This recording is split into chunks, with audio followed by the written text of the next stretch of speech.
Do you guys see me now? Do you hear me? Please tell me you see me. I'm going to start the, listen, let me tell you something. I'm very happy to be back here for our eChapter. I have to tell you, I can be in charge of a lot of things, but I am not the tech guru. So please forgive me, guys.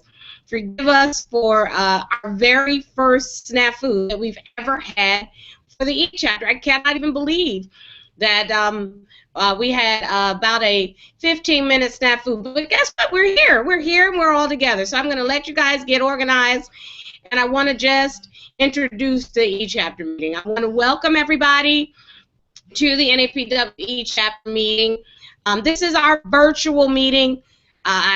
First thing I'm going to do is fire somebody technically. No, I'm just kidding. But I'm so glad you all have joined us today, and I'm absolutely thrilled to tell you that our eChapter now exceeds 13,000 members. It's your fault. What you did is you overloaded our system. But since we launched this virtual chapter 5 months ago, our growth has just been tremendous. I want to thank you all for making this our largest chapter and for engaging with our speakers and each other during our bi-weekly virtual meetings. So if this is your first meeting, just let you know we do them every other week. It'll either be at about noon Eastern or 4 o'clock Eastern, and you'll always get notices of it. If it's your first meeting, I guarantee you're going to have a good time and come back.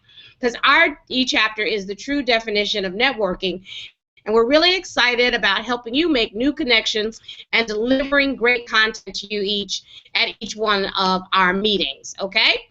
In our continuing saga of where in the world is Start Networking from this time, I'm not sure if this is your first meeting, you don't know. I rarely come from the same location. Well, today, I'm actually coming to you from Miami, Florida. It's at the Black Enterprise Women of Power Conference, where I will be moderating a panel this week entitled Lead Like a Woman, Winning in a Man's World. And let me tell you who my panelists are. I've got the Chief Marketing Officers of the NBA and the Chief Marketing Officer of the NFL, who for the first time in history are both women. How's that for moving into the C-suite in the world of alpha male sports? I just want to say you go, girls. It's appropriate that I'm here for the Women of Power Conference, as March is Women's History Month. It's a time to celebrate the fabulous women who have blazed a trail for us to follow and recognize the sheroes in our lives who inspire us to reach for our dreams and find success. This month, we'll also salute female entrepreneurs who followed their dreams and launched their own companies. A large percentage of our membership are entrepreneurs, and today we're going to meet 3 phenomenal business owners who made boss moves to achieve success on their own terms. You're also going to hear from 3 outstanding VIP members in our VIP Spotlight segment. They will tell you about their businesses and share insights on how they reach their professional goals. And finally, please be sure to participate in the polls that will appear throughout the meeting. This interactive aspect of the eChapter meetings really provides some great insight into our attendees and your thoughts on some very important topics. The polls also help set the agenda for future eChapter meetings. I apologize I won't be able to rejoin you at the end today because I have to get ready for the panel. But I will promise to pop in and out of there to make sure you don't have any additional tech issues. So without further ado, it is my pleasure to introduce Louise, who is also the president of our New York City chapter. She and her team spearhead our eChapter, and she will facilitate today's meeting. Louise, let's try this again. Oh my goodness, Star. Well, there was a member on the in the chat room. She says it's not what the technology does for you, what it does to you. So there, it did it to us. It gave us problems, but here we are. We're good. Everybody's in. I see everybody chatting and talking, so this is wonderful. I'm going to cut my intro short because I do want to move on. We were doing one of the spotlights. I just want to talk about the agenda for today. So we do have 3 VIP member spotlights before we invite our panelists on to discuss their path to entrepreneurship and the positives and negatives of being your own boss. So I'm going to start again from the beginning with our first spotlight for today, Sierra Sims. I would like to introduce her. She is the founder and principal of Veiled Free LLC, inbound marketing certified by HubSpot, our nation's leading automation software company. Sierra's degree in digital media, her 3 years of serving in the American Advertising Federation, and her past experience as a marketing manager for a multi-million-dollar enterprise helped her in the early stages as an entrepreneur. Knowing she could run her own business, she took the leap of faith a year ago and began a lifestyle blog. After gaining a large amount of subscribers, unique monthly visitors, and active social media following, she decided to offer her services to others. She now helps businesses and individuals bust through the noise of digital media, giving them brand exposure and targeted customers. Sierra, let's try again. Come online. Hi, can you see me?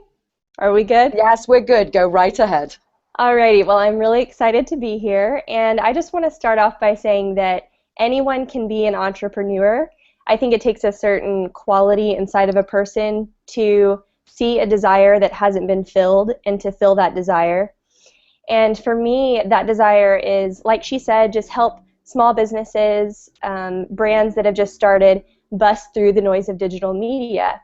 And you know, my journey to entrepreneurship began a year ago. I was sitting in my office as a marketing specialist at a multi-million-dollar business, and I have, you know, this degree in digital media.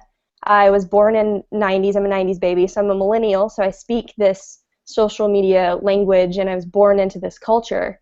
And I'm sitting there with all this experience and knowledge, and I'm thinking, why am I not starting my own business? Why am I not helping brands be known, and you know, if I have the ability? So that's exactly what happened. I took the leap of faith and I left a year ago. I've been blogging ever since, and it's really just taken off.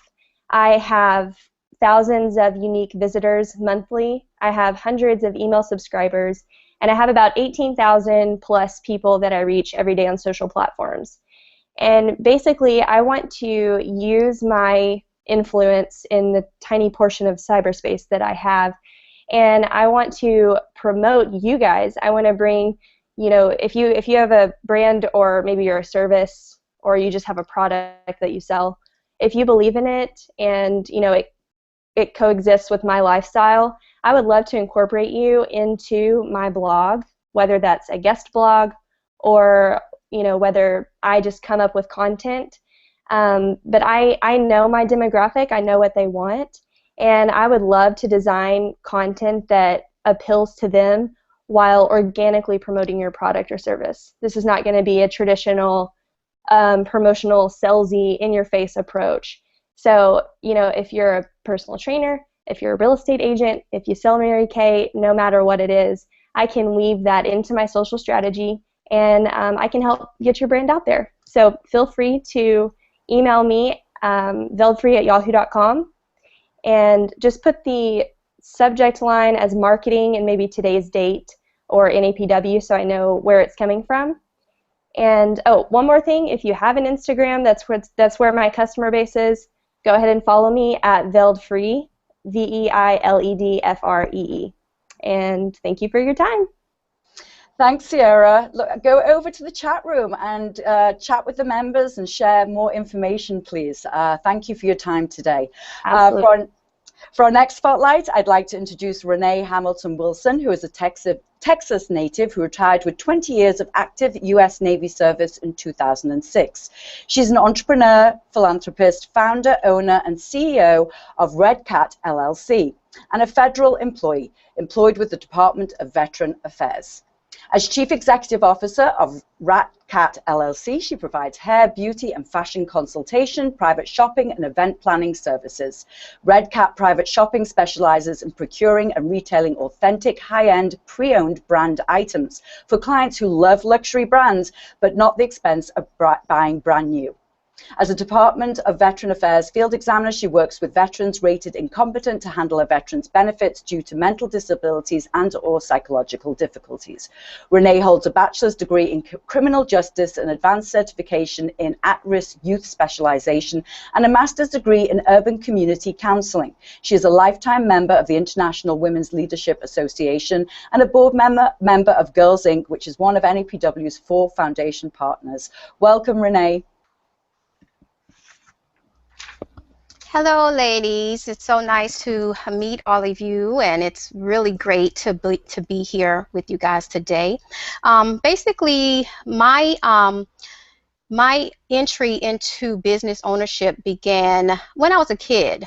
My grandmother was my idol, and in the 50s and 60s, my grandmother was one of the only black business owners, black female business owners, owner of a grocery store.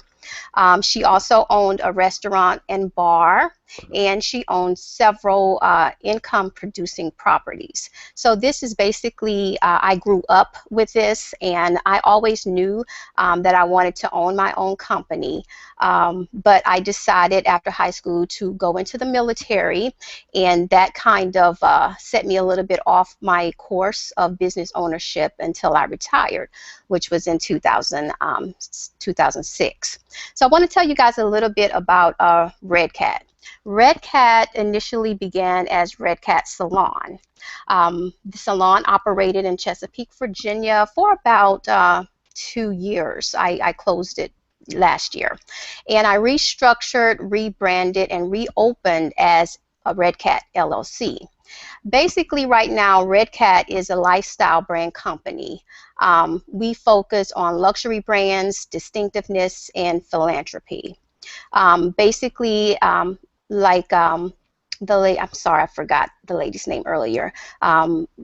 Basically, what she said is we provide consultation, private shopping, and event planning services.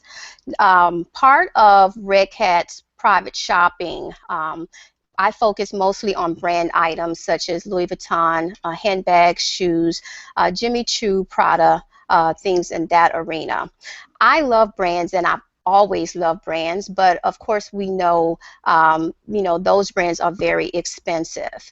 And what I like to do is find those items for my clients who really don't want to buy those items at full price or at the cost of buying them brand new.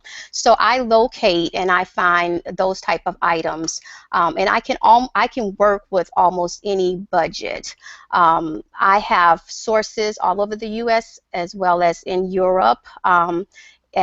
Russia, China.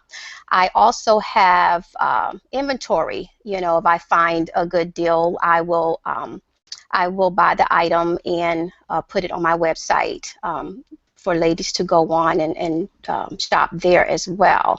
But most of my business is mostly done via the private shopping arena. Please visit my website, which is redcatllc.com. I'm also offering 10% off to all my NAPW ladies. So just enter NAPW in the coupon code. So thank you so much. Thank you, Renee. Again, go join the attendees in the chat room, share that information again so they can have it right on hand. You can take yourself off camera, wonderful, and put yourself in mute. And last but not least for our spotlights today, I'd like to introduce Sherilyn Thompson-Davis, who's a degree from the University of Phoenix in Business Management and Business Administration. Sherilyn started her first business in 2008 as a president-founder of Network Creations Events and Connections Incorporated, a parties and events company specializing in hosting, organizing, coordinating, decorating, and more. In 2013, she expanded her entrepreneurial spirit and event expertise into a company called Girlfessionals Network. It is an organization designed for all genres of women seeking to give, inspire, render, and love. Girlfessionals is a network of professional women in the Florida area who provide each other with continued encouragement and empowerment in efforts to achieve and strive to improve themselves.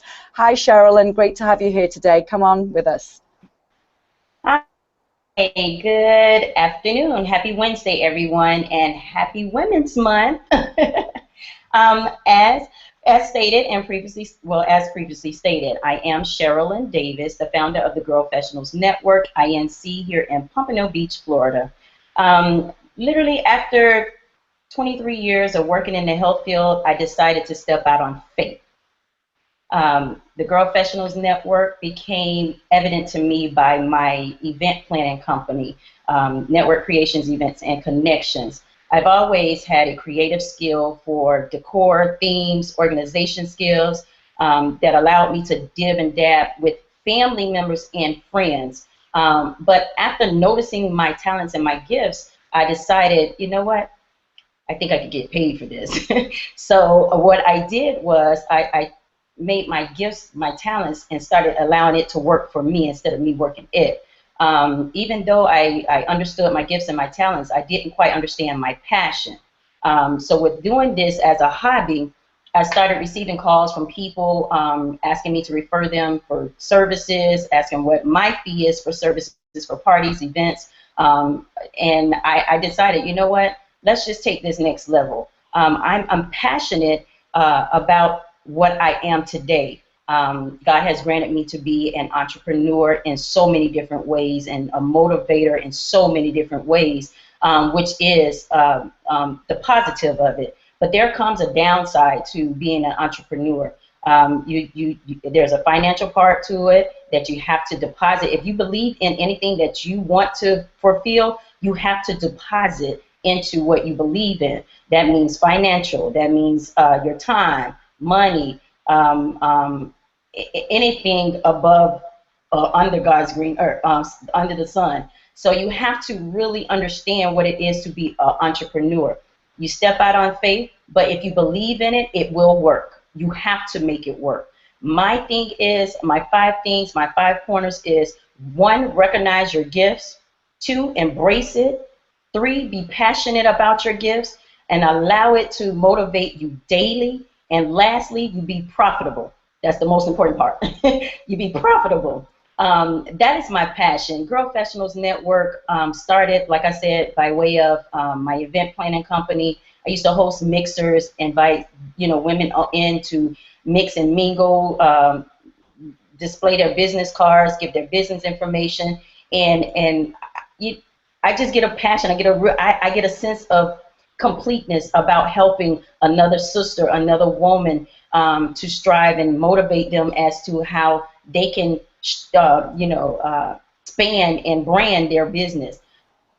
So I really do appreciate your time for allowing me to be here. You can connect with me on Facebook. The Girlfessionals Network is on Facebook, Girlfessionals Network, and Instagram at Girlfessionals Network. And you can email us at girlfessionalsnetwork@gmail.com.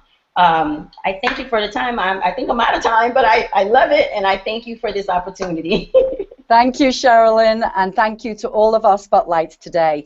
It's time now to continue our program and move on to our panel discussion segment of the eChapter. In March at NAPW, we recognize our women entrepreneurs, as NAPW has many of them. Today we are hosting 3 NAPW women entrepreneurs who are going to share their stories, their successes and challenges, so to give you some great takeaways.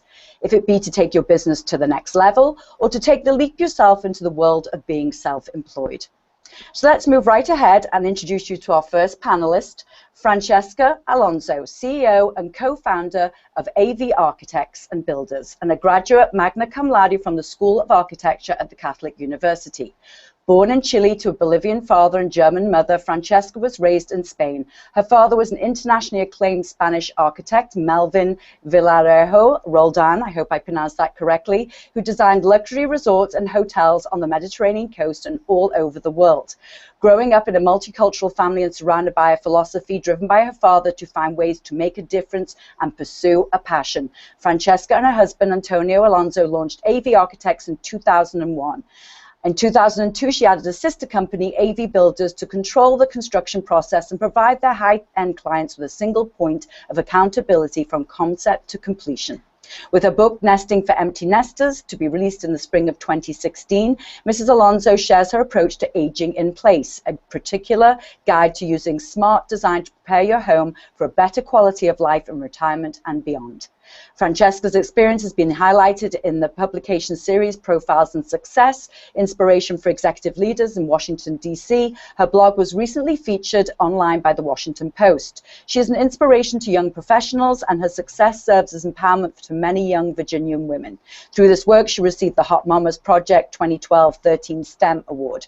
Francesca is also the residing chair for the AIA Nova Custom Residential Architects Network and is involved in other associations such as the National Association of Home Builders, American Institute of Architects, to name a few. Good afternoon, Francesca. Come online with us and unmute yourself.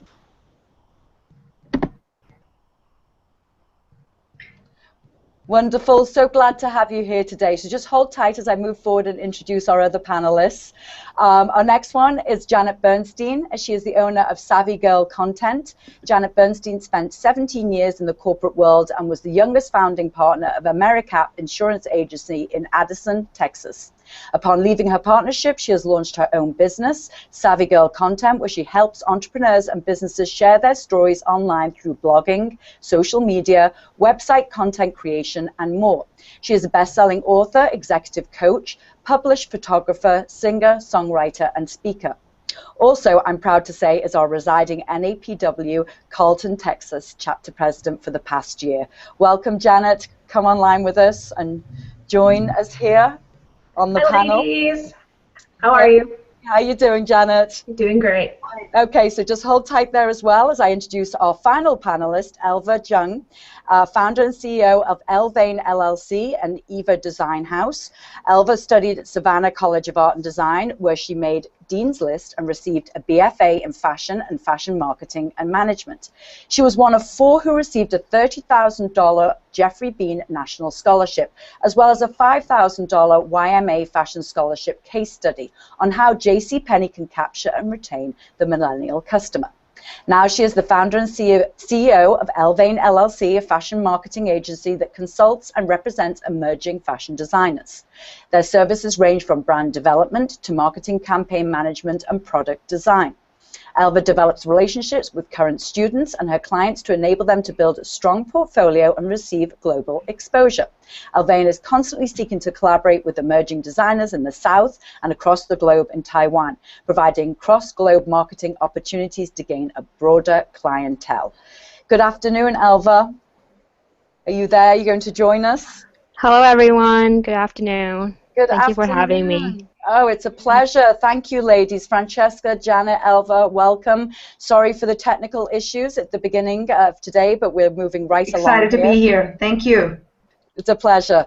And I just want to make an announcement to the attendees that I really do encourage you to highlight your questions and comments by clicking that question box or the question tab in the chat box so we can see and bring you into the conversation.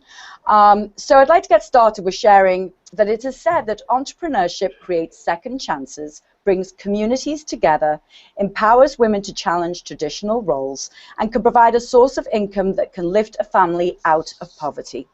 Fortune magazine quoted in June 2015, overall the number of women-owned businesses grew by 74% between 1997 and 2015, a rate that's 1.5 times the national average, according to the recently published 2015 State of Women-Owned Business Report, commissioned by the American Express Open. Women now own 30% of all businesses in the US, accounting for some 9.4 million firms. These businesses have added an estimated 340,000 jobs to the economy since 2007, while employment at companies owned by men or with equally shared ownership has declined. Ladies, as our chosen entrepreneurial panelists here today, I have a question for you all. What comments do you have to make about this growing marketplace for women? Why do you think that women make strides in the world of entrepreneurship and are strong competitors to their male counterparts compared to the corporate world? Francesca, I'd like to start with you. Thank you. I think that in women, we are great multitaskers, and we want to get pretty much involved in as many things as possible. And alongside with that, we also want to be a mom and want to raise children and want to have time for ourselves and want to make a difference professionally, but also want to have a balanced life. So for me, that was my motivation of starting my business 15 years ago, is that I knew that if I stayed where I was, working for a very successful firm in DC and not do something on my own schedule, I was going to be limited to the time, to basically the hours that I was going to be working, and I wasn't going to be able to map my own schedule. And I wanted to raise a family, so I figured I need to do this on my own schedule and work at night or work early in the morning. And the best way to do that is to work for yourself. Of course, it requires for you to have your own discipline, but for me, the motivator to start my business was to be able to run my own calendar and my own daily schedule. Yeah, Francesca, that's a good point. I mean, obviously, as women, we have the challenges of all the other jobs that we do, and I mean, you know, you made a point about it's not just that, it's also the ability to be able to manage all of that, and that we can multitask. We have the ability to do that.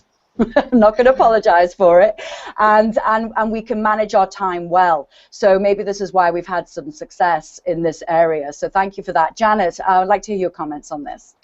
Yeah, so I think that women right now, they want the flexibility, just like Francesca said, but I think that they also want to make a difference.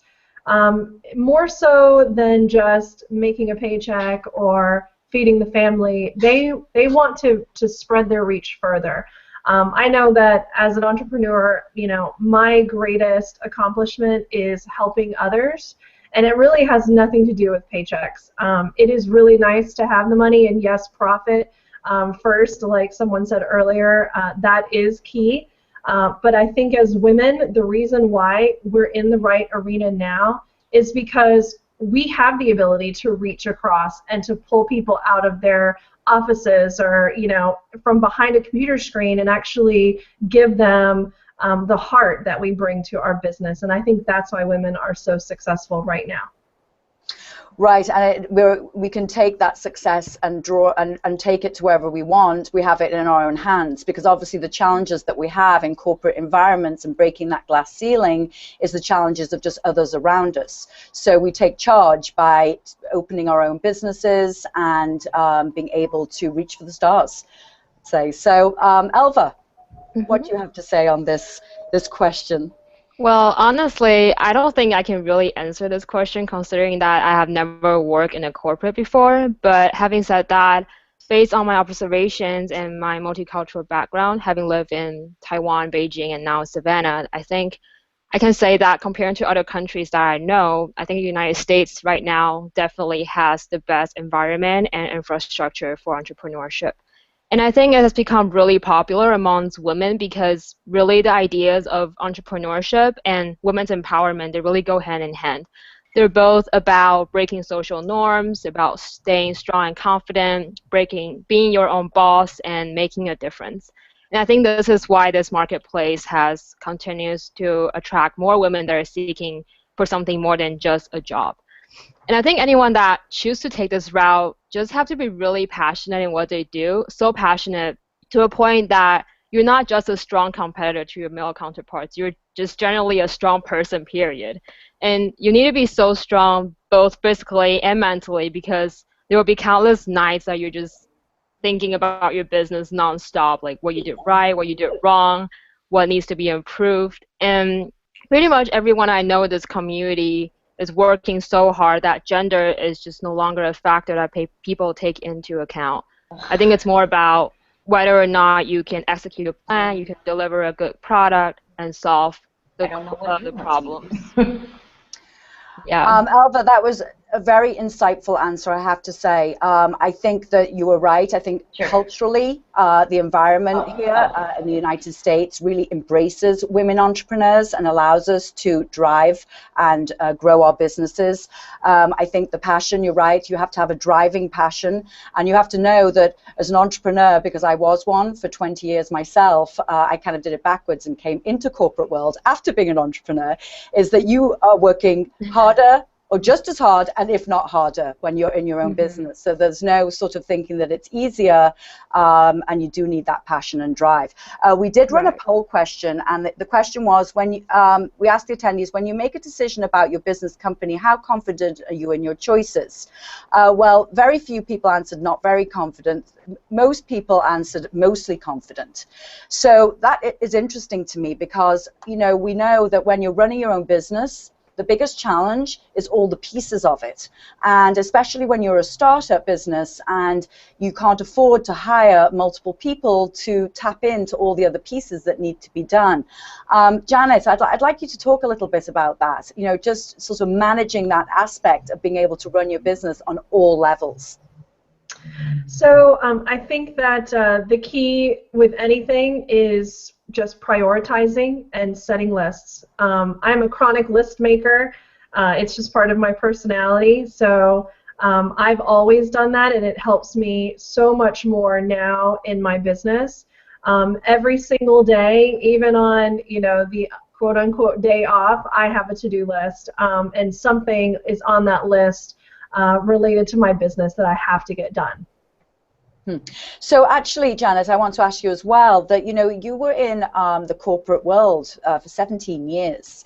So tell us a little bit about the skill set and sort of what you brought over into your entrepreneurial world. And then also some of the challenges about the corporate mindset and having to come over to the entrepreneurial mindset. Sure. So being in corporate for 17 years, it does give you a very good sense of some of the behind the scenes that go into running a business. I was able to see, from a technical standpoint, from a process standpoint, all the things that require each department to run. I would say that as an entrepreneur, that's the challenge, is knowing how to use all those talents and really hone in and figure out what your business needs. You don't have a marketing department per se. You don't have a tech team. You have to figure that out. It's learning where those resources are, and you can't be everything to everybody. So I would say that's the biggest challenge coming out of corporate. You can't just call it in one day and say, I don't think I feel like working today, because that means there's no money for the business. So that's the challenge, but it's well worth it. I will say I loved being in the corporate world. I didn't know how unhappy I was until I left to start my own business, and now I know that I'm very happy. Thank you, Janet. Actually, Mary Loomis, one of our attendees here today, says, I've stayed in industry because I felt I could move up in my profession better that way. Most of you seem to come from a more creative background, however. Do you think the corporate structure limits a woman's creativity? So I just have something to say for that, because myself, I come from the design construction world, and now I'm in this environment. And actually, there's one thing I always say to everybody, because people ask me that question, as, oh, Louise, do you feel like you're not using your creative mind anymore? I actually feel like I'm using my creative mind more. interestingly enough. And I don't know if that's because I did things backwards. And so I bring my creative mind to the table in what I do here at NAPW. So Francesca, I mean, you grew up in an environment that was about entrepreneurship and making your own way. Share with us what you know organically about how to be a successful entrepreneur and how to navigate yourself to stay relevant and a leader in your field. I think one of the main reasons why I've heard that people go into entrepreneurship is because they're really passionate about something and they want to make a difference. And growing up in my family, that was what I saw every day. My dad worked every day on growing his business and loved every minute of it. And I wanted a piece of that. I wanted a piece of that happiness. And I saw that it equated to working really hard 24/7, 7 days a week. You know, there's not an 8 to 5, and continuously being an out-of-the-box thinker. However, the results were so amazing, and he exuded that happiness every day that I felt like it was worth it. I think that in our industry, design and construction, obviously it is a man's world, and there are very few female builders. And I love going to the construction site with my red hard hat and my red boots. And of course, everybody's kind of thinking that I'm lost or something. But once I tell them that I'm the general contractor, everything changes. So I just love the idea that women, we really can do anything, and more today than any other time in history, and of course more in this country than in any other part of the world. So you have to take that with responsibility and do everything and try everything and explore all the opportunities and make a difference. So, I mean, you know, this might be a tricky question for you, Francesca, because, I mean, you've grown up, sort of, like I said, I mean, entrepreneurship, it runs through your body. I mean, it's generations of it, right? And so you've come from that world.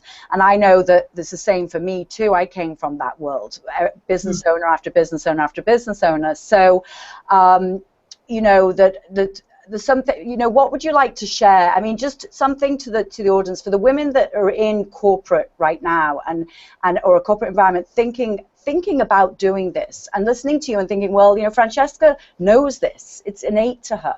You know, what would be a tip that you would give to one of our members today who's thinking about making that shift? I think I worked in corporate for 5 years too. As soon as I graduated from school, I didn't run out there and start, you know, applying for an LLC and starting my own business. I actually had, you know, didn't really know all the details on how to do that, and I worked in the corporate world. I think that the thing that made me jump, and that probably makes a lot of women jump from corporate to entrepreneurship, is to be able to run your own schedule. We like to be involved in a variety of things, and if you are working for somebody else, you are limited by their calendar and their schedule. And we women can do so many more things. That the day for me, I think, has more than 24 hours. And I've been told that before, and I think that's very relevant to many women out there. So making a difference and following your passion and finding a way. I went to architecture school, and my first project was a deck for my neighbor. And I remember many people laughing and saying, wow, you went to architecture school and now you're building decks? So you have to sort of look beyond that and say to yourself, I was working in a big firm designing multi-million-dollar, you know, high-profile buildings. Now I'm doing a deck for my neighbor. Well, a year later, I did a $300,000 project, And 3 years later, I did a $700,000 project, and I've never done another deck again. So to all those people that laughed because I did a deck, it wasn't really about the project. It was about starting my own thing, and I knew that it didn't matter if it was a shed for my neighbor or a little doghouse for my other neighbor.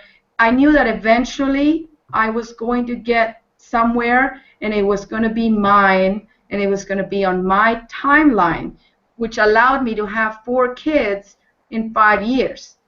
I would have never been able to have 4 kids if I worked in the corporate world, because I wouldn't have the time, period. Francesca, yeah, great comments there. Really wonderful. We ran our second poll question, which actually was, the question was, who is your biggest ally when you want to introduce something new into your business plan? And most of the attendees responded a fellow business associate or mentor. Francesca, just who's your biggest ally in your business? Yes, I actually belong to 4 different mentorship roundtables, and one of them is in my industry, and the other 3 are not. They're just simply other CEOs, and one of the 4 is just a female roundtable of business owners. So I think as a business owner, as an entrepreneur, the life can be a little bit lonely, because most of your friends don't really know what you're talking about. They don't understand that you're actually working at home, and I worked from home for 12 years, so they don't think that you're actually making any money because you're at home, right? And of course, we all know that that's kind of irrelevant. So associating yourself with people that are much more successful than you are, I think, is key, because they will innately bring you up to their level, and then you can turn around and help a few other people that are just starting out. So this continuous of give and take, that's probably one of my favorite things that I do in my weekly routine, is to meet with other entrepreneurs, meet with startup companies, listen to what they have to say, and learn from other people that have much more bigger and successful companies than I do. I mean, generally people love to share. I just want to, you know, we're tight on time, and your points are wonderful and valid, and you're right to surround yourself with people and surround yourself with more successful people. I do want to ask Janet, before I go over to Elva, who your allies are. Well, I'm very fortunate that I'm an NAPW chapter president, and I have an amazing chapter of women. I could pick up the phone and call a dozen women right now who would have my back, who would give me feedback, constructive criticism, no, that won't work, yes, I love it.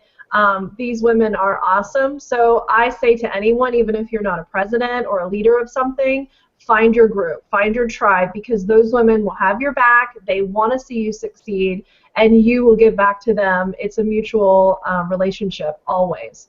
So that's what I love. Thanks, Janet. Elva, I mean, you're our youngest entrepreneur here on the line today, and just a recent graduate. So what made you step into the world of entrepreneurship right off the bat versus working for a big fashion house? And who are your allies? Sure. Actually, starting my own business in Savannah was not the original plan I had for myself. Well, throughout college, I always wanted to go to New York because, you know, it's the largest fashion capital. Who wouldn't want to go to New York when you're in fashion, right? But so originally, I planned to go to New York, maybe work a couple years, and then move back to China, maybe with a job transfer, because I really envisioned myself being the bridge between American fashion companies and help them tackle the Chinese market. So in my senior year of college, I was very ambitious. I had an opportunity to represent my school in competing for the YMA Jeffrey Bean Fashion Scholarship, and I eventually won the award, which opened many doors to job opportunities. And I was literally this close to realizing my dream of working in New York. But I guess life just never goes the way it's planned. So after I won the award 2 weeks later, someone messaged me on LinkedIn and asked me if I would like to start my own business and bring my idea to life. So at first I thought it was a scam, but then I came to understand that this person is actually a local angel investor. So he later introduced me to the local entrepreneurial community and showed me another startup company that he recently invested in. And I guess I was just really impressed by the level of energy and commitment that I saw amongst the entrepreneurs that we have here in Savannah. And that was what really triggered me to consider taking this route at first. But in the end, I wouldn't have the courage to do it if it wasn't my father, because my dad came from a corporate background. And I thought he would like me to follow his footsteps, but surprisingly, when I told him about it, he was all supportive of me becoming an entrepreneur. He told me that right now is the best time to do it because, like I said before, the society as a whole is encouraging entrepreneurship. The city I live in has a booming community of entrepreneurs, and my school here has all the resources and talents that I need to utilize to build my startup foundation. And most importantly, he told me if I were to fail, I should fail while I'm still young. And so even if I don't succeed in the end, it would be a great learning experience no matter what. So so that was why and what led me to entrepreneurship. And in terms of positives and negatives, I guess the positives would be that I really get to be exposed to every aspect of the business and the industry that I guess I wouldn't be able to see or experience if I worked in a corporate. Like literally every day is a different day for me with different challenges. And also another part about entrepreneurship is, like everyone else said, is you really get to meet a lot of intelligent people, and just being around them inspires me and pushes me to work harder. And in terms of the negatives, I guess is the amount of mistakes that I make due to the lack of experience and connections. Because I've never worked in a corporate before, so I'm basically learning everything as I go. For example, when I was handling my first wholesale order for my designer, I didn't know what was needed. I didn't know what a Form W-9 was. I didn't know what an invoice would encompass. I didn't know what a reasonable turnaround time for an order. So what I did was I went on Google and searched everything. And even when Google doesn't help, I would call and ask people and try to find the answer from asking. And I guess my point is, due to my lack of working experience, I have to face a lot more struggles and mistakes than someone that will probably already knew what she's doing.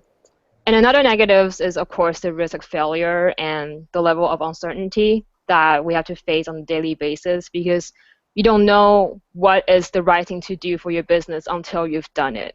So you have to be ready to make lots of pivots and be very flexible with your decisions. And it's very stressful, but once you make those milestones you set for yourself and your company, it's the most rewarding feeling. And I think that's what's keeping me, keep going and keep working hard. That's right, Alva. It's the adrenaline. It keeps you going. I want to ask you a question. You talked about someone reaching out to you on LinkedIn as far as an investor. Right. Tell me, did you actually bring investors into your business? Right. That's a great question, because in the end, I actually didn't. Because in the end, my father, my family decided to support me instead of seeking an outside investor. So right now, I got my initial funding from my family. But I still keep in process at all with investors? Did you actually go through a process? So just share a little bit about what you learned from that process. It was very interesting. I did a couple pitches to the investors, to different investors actually. I went on, Startup Lounge. We had local entrepreneurial presentations that investors attend. And what I really learned is it's not like a one day thing. You don't just get an investment. People don't just hand you a check immediately. You kind of have to nurture your relationship with them. You have to prove to them that you can really deliver your plan. You can really, you're a doer. You're not just a thinker. So these processes can take up to months or even years until they finally decide, yes, you're the right person to invest in. I mean, some people do invest right off the bat, but it's really rare, and most of the time you really have to allow them to get to know you and what kind of person you are, and really, you have to match. You really have to be able to work together in the long run. Thank you, Alva. That's great information. We ran our third poll, and the question was, do you feel you need to be more proactive in marketing your business on social media platforms? 91% of our attendees said yes. Janet, do you have any comments to that? I'll tell you, social media is where it's at. Even if you don't think your target client is on social media, they're on social media. I deal with businesses every day who just barely scratch the surface of getting into social media and are amazed at how many people they're able to connect with and how far the reach is when I show them the numbers. It is awesome. So take advantage. It's usually free. Obviously you can do ads and all of that, but social media is the quickest and fastest way to find your tribe. Yes, I think we need to do a whole e-chapter on this because it's a beast and it overwhelms a lot of us. And I think that's something that's definitely coming down the pike is an e-chapter on handling social media and how to leverage it with your business and with your personal brand as well. So I have one last question for you all. Share with us one motivational tip that you would feel would assist our members here today to reach that next step, either by taking the plunge and becoming an entrepreneur or an existing entrepreneur wanting to take their business to the next level. Francesca, we'll start with you. One motivational tip. Can you hear me? Yes, go ahead, sorry. Yes, I think that life is too short and that we need to take advantage of every second that we have here. And the best way to do that is to do something that you are fully a believer of and that you're fully immersed in and that adds joy to you every day. And not to say that some days are quite challenging, but overall I go to sleep pretty happy at the end of my day, simply because I know I'm making a difference and my existence matters. Thank you. That's a motivator for me every day. Thank you, Francesca. Alva. Sure. I think being an entrepreneur, you must not be afraid to make mistakes or sometimes to even look foolish. Just make those imperfect steps first and try to fix them later, because I think anyone can have a good ideas, but ideas are nothing unless you bring them to life. So I guess the most important thing is to take actions and also to be open-minded to people's opinion. You don't never try to convince everyone to agree with your decisions. You can't make everyone happy. And there will be people out there that try to direct your business or tell you what to do. They could be right or they could be wrong, and sometimes they even contradict each other. So when you're in that situation, just make your priorities, set goals, and take actions to achieve those milestones. And just don't be sidetracked by the different voices around you, and believe that you are your own glass ceiling, and no one can really limit you other than yourself. Wonderful, Alva. Janet. My advice is short and simple. Be yourself. In this world, everybody is trying to fit into these boxes and be politically correct and say the right thing and look the part and dance it and do all of it. And truthfully, your clients don't care. They don't care what you look like. They don't care how you act. They care that you are you. People do business with people they know, like, and trust. So be yourself, wear it proud, and your clients will follow you. Wonderful. Thank you, ladies. I think this was a great conversation, so diverse, and I really appreciate you taking the time today to come on and chat with everybody. If any of our attendees have further questions, please feel free to reach out to any of our panelists today via email. Their information is on today's PowerPoint. I see we have Star here still. I came back. I told you I was going to come back in. I wanted to, first of all, eChapter is my very favorite thing that we do at NAPW. Virtual networking makes me so happy. I can pop into a meeting, pop back out, check out what the chicks are doing. I love it every single month that we get a chance to do it. But, Louise, I wanted to point out that I have put in the chat box 3 articles that I have found very helpful and some tips. And they all contain tips. One's from entrepreneur.com, one's from Forbes.com, and the other one is NOLO, which is lawyers go there, or people who are looking for a lawyer go to that website. And I actually love the tips that that are in all of those articles. And the reason that I like them so much is because more information that you have, it lets you put together sort of your own file cabinet of what you can use when you're starting a business or you're trying to grow your small business. And so many of our members are small business owners, and I just could not leave today without giving you just some of the things that I have found helpful as I've grown my own businesses over the years. So check out the chat box. You can just click, and there you have it. Okay? Wonderful. Thank you, Star. I'm glad you got back on. Excellent, excellent. Thank you, Lisa. I can't wait to see the recap of the part where I missed. Okay? I only missed about 30 minutes, but I want to see the whole thing. Hope you guys had a great meeting. We did. It was wonderful. And just on that, all our eChapters are recorded, as Star just said, and saved on YouTube for you to find and watch again. As we wrap up our eChapter event, I'd like to thank our panelists, Francesca Alonso, Janet Bernstein, and Elva Jung. And thank you, ladies. And our 3 VIP member spotlights, Sierra Sims, Renee Hamilton-Wilson, and Sherilyn Thompson-Davis. Thank you. Thank you, ladies, and the almost 800 members who registered for our event today. Also, thank you, Star, for opening up our event and also coming back on there and sharing those great links. Talia and Kim for chatting with the attendees, and the NAPW team as a whole for supporting and working with me to bring the eChapter to life. Our next event will be Wednesday, March 23rd at noon Eastern, and the topic will be Women's History. Our history is our strength. The focus, women authors of NAPW. And as an added bonus, we'll also have Star on this time throughout the whole discussion to share her acclaimed book, Satan's Sisters, which is now going to be a VH1 series starring Vanessa Williams. The book and the now show spins an irresistible tale of ruthless ambition, guarded secrets, backstabbing drama, true sisterhood, and an unforgettable tour backstage where the real talk takes place. So make sure you don't miss this event. Mark your calendars, sign up today. Registration is live on the eChapter page on napw.com. I hope I did that right for you, Star. You got it all right. I can't wait. Actually, you'll be excited to know we're in the process of doing more casting. I can't tell you who yet. You know, they won't let me say that, but I'm really excited about some of the names that are in front of us. I'm excited about our next event. It's going to be a great one. Also a reminder, post eChapter, there'll be a short survey sent out with the recorded version of today's event.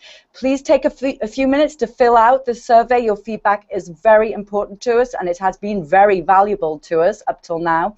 I want to thank NAPW members for another great eChapter event, and in the words of one of America's wealthiest self-made women, the founder and CEO of Spanx, Sarah Blakely, don't be intimidated by what you don't know. That can be your greatest strength, and ensure that you do things differently from everyone else. Ladies, enjoy the rest of your day, and thank you for coming. Thank you, ladies. Thank you. Have a good night.